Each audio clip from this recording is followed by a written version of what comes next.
সময় আইব ও কালাও বাসাই না কইরা খাওয়ার লাগে ই সন্তান তোমার কোনো নাম রাখতো না।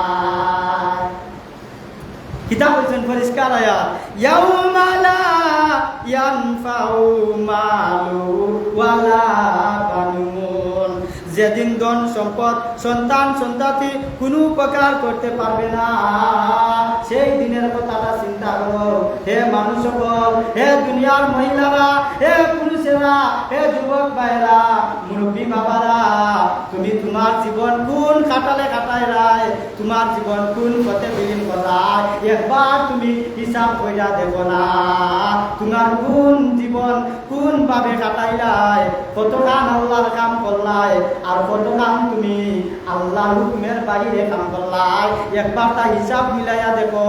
তুমি নিজে নিজে চিন্তা করিয়া বার করতে পারবা তুমি জান্নাতে যাইবা না জাহান্নামে যাইবা, আসেনি না নাই? বলে নিজে যদি নিজে চিন্তা করো আর গবেষণা করো, কইরা দেখা যায় তুমি জান্নাতের কাম কত কাম করলাই আর আল্লাহর নবীর বিরোধিতা কাম কত কাম করলাই, আল্লাহ কইছেন যে কাম করো ই কাম কত কাম করলাই আর আল্লাহ নিষেধ করছেন ই কাম কইরো না ই কাম কত কাম করলাই, একটু যদি মনের ভিতরে গবেষণা করো বাড়াই বলি না বাড়াইতো না।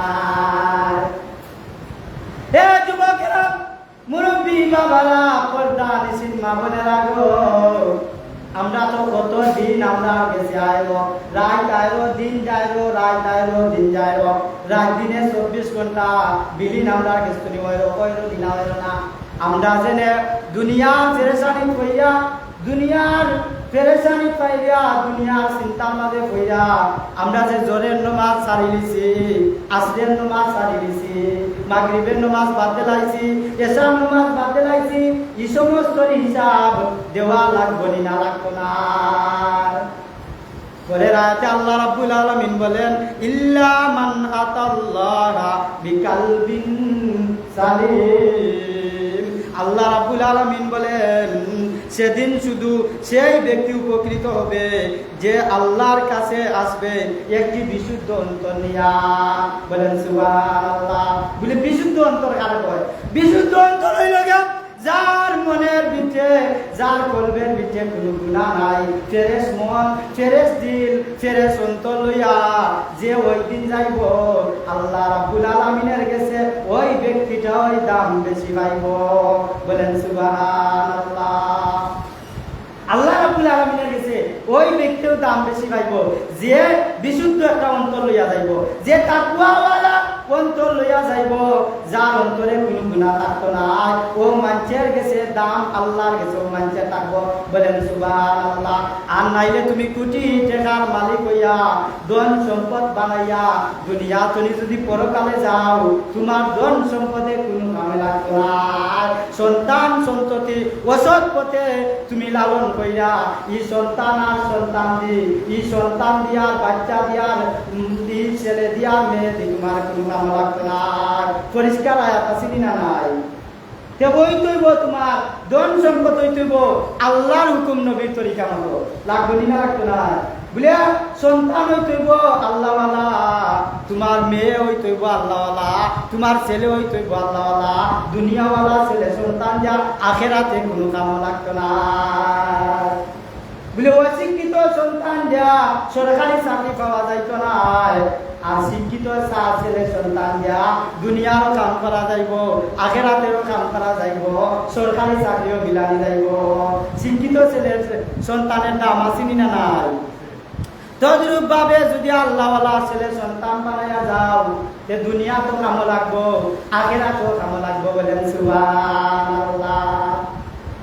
আমরা যে সমাজও বাস করলাম দেখা যায়, আমরা সমাজ আল্লাহ রাব্বুল আলামিনে কইবা হে ধনী হল তোমরা খাও, বলে আল্লাহ বলে আমার হুকুম মাননা না গেলে তারা কইব আমরা তো আমরা ধন সম্পদ এমন ভাবে মেনটেন করিয়া তোমার হুকুম মানতাম পারছি না।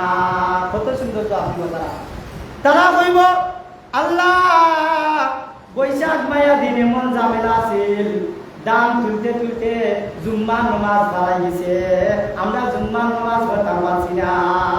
আর এমন সময় ব্যবসার মাঝে আসতাম, আসরের নামাজ আমরা ব্যবসার মাঝে কাটি গেছে, আসরের নামাজ পড়তাম পারছি না। বন্ধা কইবনি না হইতো না বন্ধা বান্ধে আল্লাহ রাব্বুল আলামিনে যে সময় জিকাইবা ওই সময় কইবা আল্লাহ আমরা তো পেরেশানির মাঝে আসলাম, আমরা তো কাম কাজের লাগে তোমারে ডাকবার টাইম পাইছি না, জোহরের নামাজ পড়বার টাইম পাইছি না, আসরের নামাজ পড়বার টাইম পাইছি না, মাগরিবের নামাজ পড়বার টাইম পাইছি না। আল্লাহ রাব্বুল আলামিনে হযরত ইব্রাহিম আলাইহিস সালাতু ওয়াস সালাম রে দাঁড় করাইয়া কইবা হে দুনিয়ার মানুষ সকল, আমার যে ইব্রাহিম দেখো ছায়া তাই ধন সম্পদ ওয়ালা আসলা, তাইনের এমন ধন আছিল, এমন সম্পদ আছিল বলে যে সম্পদ আর ধন এটা সাধারণ মানুষে কি কন্ট্রোল করার মতো নাই। বলেন সুবহানাল্লাহ। ইব্রাহিম আলাইহিস সালাতু ওয়াস সালাম রে আল্লাহ দাঁড় করাইয়া কইবা হে দুনিয়ার মানুষ সকল, হে আমার বন্দা তুমি ছায়া দেখো ইব্রাহিম রে এমন ধনী আমি আল্লাহ বানাইলাম যে ধনীর কোন তুলনা হইতে পারে না। বলেন সুবহানাল্লাহ। ওই ধন সম্পদ এমন ভাবে ইব্রাহিমে গুছাইয়া গাছাইয়া রাখলেন আমি আল্লাহ রে এক বার্তাও বলতেন না। বলেন সুবহানাল্লাহ। ধন সম্পদ মেনটেন করতে গা তাইনেরও তো ফেরেশানি আছিল, কিন্তু ধন সম্পদের ফেরেশানি পালাইয়া আমি আল্লাহরে ডাকছন, আমি আল্লাহরে 1 মিনিটের মাঝেও ইব্রাহিমে বলছেন না। বলেন সুবহানাল্লাহ। ইব্রাহিম আলাইহিস সালাতু ওয়াস সালামের এমন এক ধন সম্পদ আছিল 4,000 বকরিরে 100 কুত্তা যদি 100 কুকুর 4,000 বকরিরে 400 বকরিরে কুকুর 400 কুকুর কত বকরি পাহারা দিতে পারবে বলে আরবিক বকরি পাহারা দিতে 400 কুকুর প্রয়োজন হয়। আরবি বকরি পাল 400 কুকুর লাগে পাহারা দিতে। একটি কুকুর 1000 বকরি পাহারা দিতে পারে। সুতরাং 400 কুকুর কতটা বকরি পাহারা দেয়? একটা কুকুরে যদি 1000 কিতা করে বকরিরে পাহারা দিতে পারে, 400 কুকুরে কত হাজার বকরিরে পাহারা দিতে পারবে? চিন্তা করা চার বলে গেলাম 400 কুকুর আছিল তাইনের খালি বকরির পালরে কিতা করতো পাহারা দিত। সুবহানাল্লাহ। মানে রাখালি করতো আর কি। এখন দেখা যায় 400টা কুকুরে কত হাজার বকরিরে পাহারা দিত, হিসাব করলে বাড়াই বলি না বাড়াইতো না। এর তনি ডাবল সম্পদের মালিক আল্লাহ তাআলা ইব্রাহিম আলাইহিস সালাতু ওয়াস সালামে বানাইছেন। আল্লাহ রাব্বুল আলামিন ফেরেশতাও বলতের সমাজ ফেরেশতাও বলতের মজলিস হওয়া ওই সময় ইব্রাহিম আলাইহিস সালাতু ওয়াস সালামের প্রশংসা করলা। বলেন সুবহানাল্লাহ। ফেরেশতারা বলেন আল্লাহ তোমার যে ইব্রাহিম কত প্রশংসা করায়, তোমার ইব্রাহিম ধন সম্পদের তেলায় তোমার এ ডাক্তার বলি দিবা। আল্লাহ রাব্বুল আলামিনে কইলা হে ফেরেশতারা তোমরা জান্না নেও আমার ইব্রাহিম এরকমের না। বলেন সুবহানাল্লাহ। বলে আল্লাহ ফেরেশতারা কইলা কে আল্লাহ একটু টেস্ট করিলাই আমরা ইব্রাহিম কিরকম আমরা টেস্ট করিলাই। আসমান তনি একজন ফেরেশতা বিকালীন বেশে ইব্রাহিম আলাইহিস সালাতু ওয়াস সালামের বাড়ির পাশে আইয়া গাছের তলায় বইয়া তাই একটা দোয়া করা আরম্ভ করলা। আইয়া তাই দোয়া করলা সুবহানাল্লাহ সুবহানাজিল মুলকি ওয়াল মালাকুতি সুবহানাজিল ইজ্জাতি ওয়াল আজমাতি ওয়াল হাইবাতি ওয়াল কুদরতি ওয়াল কিবরিয়াই ওয়াল জাবারুত। কয়া তাই ই দোয়াটা সারা ফল্লা আল্লাহ ফেরেশতা একটা বললা ই দোয়াটা ইয়া সারা ফল্লা। আর ইব্রাহিম আলাইহিস সালাতু ওয়াস সালামে যে সময় আল্লাহর কথাটা তাইনের কানে গেছে ওই সময় তাই দন সম্পদ পালাইয়া দৌড়িয়া ওই ভিখারির খান্দাত গেলা গিয়া হইলা রে বা তুমি কোন শব্দটা উচ্চারণ করলাই আমার গেছে তো মজা লাগছে তুমি আরেকবার উচ্চারণ করো না। বলেন সুবহানাল্লাহ। আল্লাহর ফেরেশতারা ডাক দেয়া কইলা না আমি আর এটা উচ্চারণ করতাম পারতাম না। বলে এই কথাটা আল্লাহর কথাটা উচ্চারণ করতে তোমার যদি লাগে আমার ধন সম্পদ অর্ধেক দেলাইমু, এর বাদেও তুমিও আল্লাহর কথাটা আবার না বলেন সুবহানাল্লাহ। আল্লাহ ফেরেশতা কইলা না আমি দেব কইতাম না। বলে না তোমার হওয়া লাগবো। বলে না আমি কইতাম রাজি না। বলে না ও ভিখারি ভাই, তোমার যা যা সম্পদ আমার আছে সব সম্পদ আমি তোমার নামে দিয়া দিলাম, তুমি এর বিনিময়ে আল্লাহর নামটা আরোপা করো না, আল্লাহর জিকিরটা আরোপা করো না। এই জিকিরটা তো আমার মন ভরে গেছে, এই জিকিরটা আমি পাগল পার হয়ে গেছি, আল্লাহর জিকিরটা তুমি আরোপা করো না। বলেন সুবহানাল্লাহ। যেই সময় ইব্রাহিম আলাইহিস সালাতু ওয়াস সালাম এইভাবে কাকিত মিনিত হইয়া ওই ফেরেশতার কাছে কোয়া আরম্ভ করলাম, ভিখারি মানুষটা হঠাৎ করিয়া দেখা গেল আটটা ধরে মিলাই দিয়েছেন। বলেন সুবহানাল্লাহ। অদৃশ্য হয়ে গেলা। তখন ইব্রাহিম আলাইহিস সালাতু ওয়াস সালামে কইলা এরকম অদৃশ্য তো একমাত্র ফেরেশতাদের কারবার, ফেরেশতা ছাড়া তো এরকম অদৃশ্য হওয়ার কোনো কথা না। নিশ্চয় কোনো ফেরেশতা আইছেন আমার ইমানের পরীক্ষা নেওয়ার দায়। বলেন সুবহানাল্লাহ।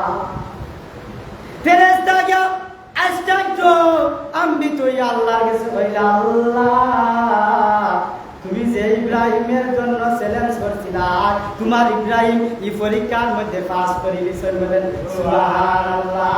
তার দুনিয়ার ধন দৌলতের কোনো খাতারি নাই, তার দুনিয়ার ধন দৌলতের কোনো পেরেশানি নাই, তাই এর ভিতরে একটা পেরেশানি একমাত্র আল্লাহর নবী আল্লাহ রাব্বুল আলামিন দেখিলা পাওয়া যায়। বলেন সুবহানাল্লাহ। কোন কাম করলে আল্লাহরে পাওয়া যায় ও চিন্তা ইব্রাহিম আলাইহিস সালাম সব সময় পাগল পারা। বলেন সুবহানাল্লাহ। আর আমরা চিন্তা করি কিলা ধন দৌলত বানানি যায়, কিলা সন্তান রে বড় করা যায়, কিলা ধন দৌলত বানাইয়া আমরা মজার মজার খাইয়া দুনিয়ায় চলে যাইতাম পারি। ঠিক কিনা বলে গেলাম নমাজ যাব কোনো সমস্যা নাই, আমার ধনের দরকার। আমি যদি নমাজও যাই 500 টাকা লুট যাইব কি কইনি না কইনি আমরা। এর কারণে আমরা 500 টাকা কমে যাব, 1000 টাকা কমে যাব। ও চিন্তা কইরা আমরা নমাজ বাদ দিলাই। হয়তো নমাজ পড়ুনে সমস্যা নাই, যদি শুক্রবারে পারি না শনিবারে পড়বুনে ওটা বইরা বইরা আমরা হিসাব হয়ে যায় শুক্রবার রাত পর্যন্ত। আমরা তারিখ করতে করতে কিতা করি ওই শনিবারে পড়বুনে, যে শনিবারে পড়ছি না রবিবারে পড়বুনে, রবিবারে পড়ছি না সোমবারে পড়বুনে, আজ পড়ছি না কাল পড়বুনে। ওটা কইরা কইরা কইরা কইরা দেখা যায় আমরা শুক্রবেলা তো গিয়া পড়ছি না, পড়ছি না পড়ছে না। বলে রে আমরা যদি শুক্রবেলাতে আগে নমাজ পড়তাম পারছি না, শুক্রবেলা তাইলে নমাজ পড়লে তো আল্লাহ মাফ দেলাইবা। আমরা ও আশায় সারা বছর বইয়া থাকি আর সারা বছর ধন দৌলত উপার্জন করি যে দুনিয়া কিলা পাওয়া যায়, দুনিয়া কিলা খাওয়া যায়। সুতরাং নমাজ পড়বার সময় আমার আর আপনার নাই, আসেনি না নাই? দুনিয়া আমার লাগে আমরা এমন ফেরেশানি হয়েছি। তীর যদি হয় তাই খালি দুনিয়া চাই, মুরিদরে হয় তোমরা দুনিয়ার লাগে পাগল হইও না। দেখা যায় তাই নৌ জমিন 50 কে লইয়া হইতাছ ফির যাবো কারণ কিতা করছেন তাইনের নামে জমিন আছে 50 কে 100 আল জমিন তাইনের নামে। এরকম আসেনি না নাই? আর মুরিদরে বাস করুন বলে তোমরা দুনিয়া বাদ দেও, দুনিয়া বাদ দেও। এক মুরিদ উচ্চারে কইতে চাও আপনার অত জমিন আপনার কাছে দুনিয়া পাই যায়, আসেনি না নাই? আল্লাহ রাব্বুল আলামিন কইছেন না যে তুমি দুনিয়া চাইও না, দুনিয়াও চাও দিনও চাও। বলে দুনিয়া পাইতে গিয়া দিন বাদ দিও না, দুনিয়াও চাও দিনও চাও। দিন আর দুনিয়া যদি এক হয়ে যায় তে বলে তোমার জীবন সার্থক, তোমার জীবন সফল কাম। এই দুনিয়ায় দিয়া দিন দি তুমি আল্লাহর জান্নাতে যাইতে পারবা, খালি দুনিয়া দি তুমি আল্লাহর জান্নাতে যাওয়া সম্ভব না। আচ্ছা সাহাবায়ে কেরাম আমরা চিন্তা করিয়া দেখো কাছান যে আমরা যে সন্তানের লাগি, যে বাচ্চার লাগি, ছেলের লাগি মেয়ের লাগি ধন দৌলত আমরা আল্লাহর কাম বাজ্যা করলাম। একবারটা যদি তোমার ছেলে সন্তানে জিজ্ঞাসা করো বলে আমার সন্তান আমি যে দুনিয়ার কাম করতে গিয়া তোমারে লালন পালন করতে গিয়া আমি যেন অত কষ্ট করলাম, একবার নমাজ পড়তাম পারলাম না, জোরের নমাজ বাদ দিলাম, আজকের নমাজ বাদ দিলাম, মাগরিবের নমাজ বাদ দিলাম, ই যে নমাজের গুনাহ হইল, ই গুনার ভাগিদার ছেলে সন্তান তোমরা হইবাইনি। ওকাসান এরকমের ছেলে সন্তান পাওয়া যায় বনি যে মা বাপের গুনাহ লইয়া যাইতো, ও বলে চাচা রে চাচা যাতা জান যাতায় ভাষা হইবনি না করতো না। একবারটা চেষ্টা করিয়া দেখিলেন জানো, বলে তোমার যে আমি বড় করতে গিয়া, সুন্দর করতে গিয়া, দন দৌলত না করতে গিয়া নমাজ অকল বাদ দিলাম, আমার গুনাহ হইল, ই গুনার ভাগিদার কিছু তুমি নিবাইনি। এরকমের বউ, এরকমের ছেলে সন্তান আমরার সমাজও পাওয়া যাইবনি, গুনার ভাগিদার ওরা পাওয়া যাইবনি। চার বলে কেরাম হালাল খায়রাম হারাম খায়রাম, হারাম যে শুধু খাইয়া যে তোমারে দন দৌলত বানাইয়া তোমারে সুন্দর হইয়া ই জমিনও আমি লালন পালন করলাম, বায়ুতের খানি নাই গরো গরো, বায়ুতের খানি নাই, খরজান হিন চাইও টেকা পাইছে না, ওনে জান বাঁচাইতে গিয়া বেটা কিতা করে শুধু টেকা আনেনি না আনে না। আর আল্লাহ নবী সুদ খাইছেন না, ঘুষ খাইছেন না, পেটো পাত্তর বান্ধা জীবন যাপন করতে হয়। হাজার মাসের মাস গেছে, চুলার মাঝে আগুন ধরানি হয়েছে না, এরকমের জীবন যাপন